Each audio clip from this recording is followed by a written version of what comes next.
La chronique spéciale avec notre envoyé spécial, très spécial, Mister Takemo. Comment ça va le thé? Très heureux d'être là. Yes, ça, et je sens que tu nous as écrit une belle bastos pour aujourd'hui, n'est-ce pas? J'essaie d'être à la hauteur de mon sujet. Ah bah! Si tu savais pas, Maintenant tu sais.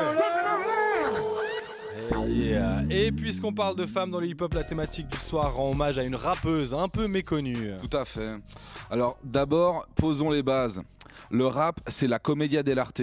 On y croise toutes sortes d'archétypes, chacun venant proposer son remix, sa réinterprétation du perso starter. Parmi une faune de personnages tous plus attachants les uns que les autres, une figure occupe une place dominante dans l'élite du hip-hop mondial. La bad bitch. Femme fatale, indépendante, indécente, incandescente et friquée, elle redistribue les rôles pour incarner simultanément la princesse, le dragon et le château. Si certaines endossent l'intégralité du rôle pour le rendre éternel, comme s'il se baladait de corps en corps la dynastie Foxy Brown Lil Kim puis Nicki Minaj Cardi B en tête, d'autres lui empruntent du gloss, une pose, une attitude, un petit je ne sais quoi qui passe bien et qui vient compléter leur personnage. On retrouve d'ailleurs un écho puissant et singulier de bad bitch dans la culture queer avec des rappeuses telles que Mickey Blanco, troublante de sensualité agressive. Et moi j'ai une question que je me suis toujours posée, c'est qui est la première bad bitch de l'histoire? Alors selon les paléontologues, quelque part dans l'actuelle Sibérie, on aurait trouvé des faux ongles en terre cuite dans une caverne. C'est vraiment un Tu documentaire. dis n'importe quoi Takemo, sérieusement, la première bad bitch de l'histoire, on n'a pas son nom quoi. Alors moi j'ai une théorie, ça vient de la culture andine, c'est que la terre-mère, la Pachamama, en fait c'est une Pacha badass biatch et que le Big Bang c'est un twerk à échelle cosmique. En gros tu sais pas. Ok, j'avoue je sais pas. Par contre, je crois savoir quelle est la première bad bitch francophone. Oh. Est-ce que ça t'intéresse? Bien sûr, je crois même avoir une petite idée. La Suisse étant le pays du sexe et de l'excès, c'est étonnamment en France qu'on trouve notre mère à tous.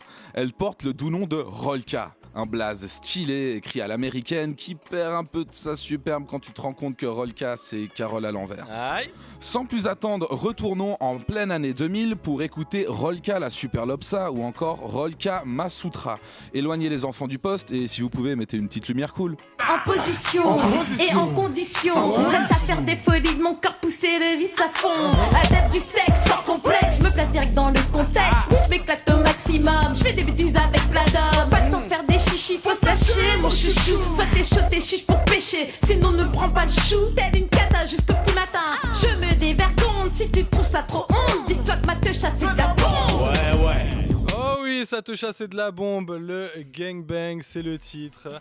Sorti en 2000 sur son premier album, Sex, Drogue et Rolka. Alors c'est Gilles Tismé, rappeur et producteur de Tout Simplement Noir qui va donner la couleur musicale à cet album. Tout Simplement Noir, c'est le groupe le plus insoutenablement salace du rap français. Quand je l'écoute, je rougis d'une culpabilité délicieuse alors que je fais rien de mal. Et là, il y a ma meuf qui rentre dans la pièce. « t'écoutes quoi Akhenaton ?» Ouais, j'écoute Akhenaton, le dernier. Tout Simplement Noir, c'est aussi un groupe politique vénère dont les instrus tirent vers la West Coast et la funk, et ce ancré dans une réalité parisienne des années 80. Musicalement, Alors, ça c'est donne vrai, il y ça. avait Gilles Tismé, il y avait aussi Parano Refrain, dont on va l'écouter dans quelques instants, Tout Simplement Noir. Tout Simplement Noir, c'est aussi le nom du groupe qui a donné le nom du film de monsieur Jean-Pascal Zadi ou Pascal Zadi, je sais plus exactement. Bref, et là c'est le titre éponyme qu'on écoute en instru. Voilà, alors on peut revenir à Rolka. Alors pour en revenir à Rolka, sur son album, on sent qu'elle utilise le tabou sexuel comme des talons hauts qui lui font toucher le ciel. La Suisse étant le pays du sexe et de l'excès, c'est sans surprise qu'on retrouve Rolka sur une production helvétique en 2007, le temps d'un morceau nommé Sadomaso Palace qui ne parle pas d'autre chose que ce que dit le titre. C'est sur l'album de Robert Rocobelli, personnage de pervers sexuel aux 1000 nuances, et c'est en threesome avec Bub le Zombie, autre grand freak du rap lausannois. Alors. Venez pas me dire que la Suisse est coincée du cul après ça. De luxe, glamour de glace, maîtresse Rolka version high class. Diva marquis, Rocco Bellitsade, esclave maître en la palissade. Domina de luxe, glamour de glace, maîtresse Rolka version high class. Domination Master Bub, Sadomaso Palace. Viens y trouver ta voix et crier haut comme la calasse. Un pas de plus dans l'excès, c'est le Sadomaso Palace. En fin de compte, les deux vraies passions de Rolka, c'est kink. Ce qui l'émoustille le plus, c'est de bien se marrer et de bien faire chier le monde. Parler de sexe est le moyen le plus fiable qui s'est offert à elle pour assouvir ses deux grandes passions. Ayant eu un succès plutôt honorable, la mémoire de Rolka ne sera malheureusement pas entretenue par le passage du temps et on imagine que sa sainte parole n'a pas forcément pu atteindre les oreilles de Shai ou de Kenny Arcana par exemple. Alors excuse-moi, mais là je me sens obligé d'interrompre. Il y a quelque chose qui me perturbe. C'est quoi le rapport entre Shai et Kenny Arcana? Shai c'est une meuf. Ouais.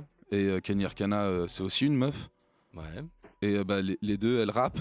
Ouais. Et donc c'est presque un peu la même personne, c'est le même être humain. Ah ouais. D'ailleurs, j'argumente, hein. Est-ce que t'as déjà vu Shai et Kenny Arcana dans la même pièce? Comment ça se fait qu'il n'y a jamais eu de feat? Je dis ça, je dis rien, hein, mais ça pose des questions quand même. Ouais, je pense surtout que t'aimes bien jouer au con, Takemo. Comme les journalistes qui aiment écrire des titres du genre « Une femme devient la première ». Ah, alors c'est très drôle, mais je te cache pas que le temps avance, Takemo. T'inquiète, conclusion dans 3, 2... Pour finir... Je pense qu'on devrait faire un Rolka Day, un jour dédié à la redécouverte de l'œuvre grivoise et malicieuse de Rolka la Superlopsa, dont le super est à souligner en rouge, pour pas qu'on l'oublie. Comme disent les rappeurs, vous êtes pas prêts. Ben là, l'époque était vraiment pas prête, et aujourd'hui, elle l'est.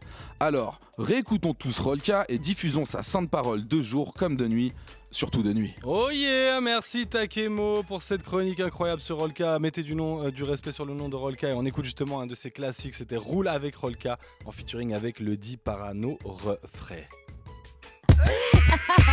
Ouais,